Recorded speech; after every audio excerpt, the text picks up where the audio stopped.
একদল খাইছে, আরেক দল খাওয়ার জন্য রেডি হয়ে আছে। সম্প্রতি মিজানুর রহমান আজহারীর এমন বক্তব্য ঘিরে উত্তেজনা বাড়ছে রাজনৈতিক অঙ্গনে। এমন বক্তব্যের মাধ্যমে আজহারী কোন দলকে ইঙ্গিত করলেন তা নিয়েই উঠেছে প্রশ্ন। শুধু তাই নয়, তাঁর এই বক্তব্যে খেপেছেন বিএনপি নেতা শামসুজ্জামান দুদু, সেই সাথে দিয়েছেন বার্তা। আজহারীকে উদ্দেশ্য করে কি বার্তা দিলেন দুদু, জানাচ্ছেন সহকর্মী এসআই রাজ। ওই যে কে যেন আজহার নাকি মাঝহার একজন আছে, আগে ওরা খাইছে এখন এরা খেতেছে না, কি বলছে না? ভাইরে, রাজনীতি করবেন স্বনামে আসে, আড়াইলে আবদালি লেগে রাজনীতি করেন।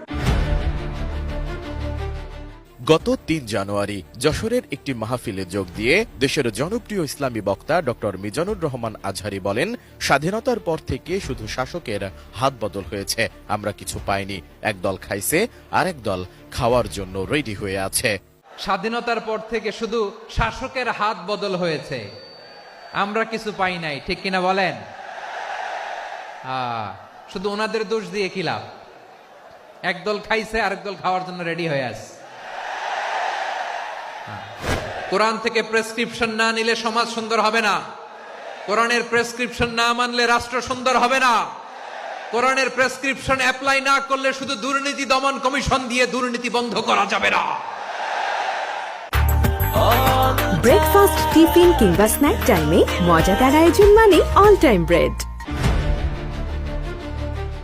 মাহফিলে তিনি আরো বলেন, বাংলাদেশ দুর্নীতির আখড়াখানা। গত ১৫ বছরে উন্নয়নের নামে প্রায় ৩.৫ লাখ কোটি টাকা লুটপাট হয়েছে। লুটপাট করতে করতে এদেশের মানুষকে ফুটপাতে বসিয়ে দেয়া হয়েছে। উপরে ফিটফাট, ভিতরে সদরঘাট, দুর্নীতির আড্ডাখানা, আখড়াখানা বাংলাদেশ, ঠিক কিনা বলেন? গত ১৫ বছরে উন্নয়নের নামে লুটপাট হয়েছে প্রায় ৩.৫ লাখ কোটি টাকা। মানে লুটপাট করতে করতে এদেশের জনগণকে ফুটপাতে বসায় দিচ্ছে। এদিকে মিজানুর রহমান আজহারীর এই বক্তব্য ঘিরে টালমাটাল অবস্থা রাজনৈতিক মহলে। বক্তব্যটির পক্ষে বিপক্ষে আলোচনা চলছে।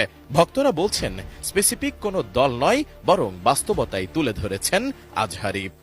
যে পরিবর্তনের লক্ষ্যে আমরা আন্দোলন করেছিলাম, সেই পরিবর্তন আসলে আসছে না। একদম কথাটি ফেলে দেওয়ার মতো নয়। একটা পার্টি আগে জুলুমের শিকার হচ্ছিল, তারা এখন মানে মজলুম জালিম হয়ে যায় কিনা ওই ভয় থেকেই প্রত্যেকটা মানুষ এই কমেন্টটা করছে যে যারা এত বছর ধরে দেখেছে, খেয়ে গিয়েছে, বাট এরা খেতে পায়নি, এরা দেখেছে, এখন তারা এসে খাচ্ছে। আমার মতে রিলিজিয়াস গ্যাদারিং এর মধ্যে এ ধরনের পলিটিক্যাল